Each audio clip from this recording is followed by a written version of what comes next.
ജനകോടികൾ നമ്മെ കാഫായി മാറ്റിയ ജന്മഗൃഹമല്ലോ ൂരകൾ തോറും നമ്മുടെ പണ്ടറടങ്ങ് ഓർമ്മിടിക്കുന്ന തോന്നുന്നു. അടിപതറാതെ ഒരു ചെറിയ സാധനം കൂടി കാണിക്കാണ്ടല്ലോ. അത് എന്താണാവോ? എന്ത് പണ്ടാവിലാണ്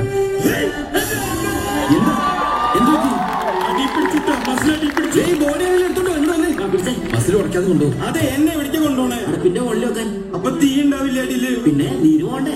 അതെ, ഈ മുത്തശ്ശിന്റെ അടുത്തേക്ക് ഒന്ന് നീക്കി പിടിച്ച ഒരു കാര്യം പറയാനുണ്ട്. ഇവിടെ ഒരാൾ മരിക്കാൻ കിടക്കുമ്പോ ഹാർമോണിയം വായിച്ച് കളിക്കാം. മസിലാണ് ചേട്ടൻ കാണിക്കാൻ പറഞ്ഞു.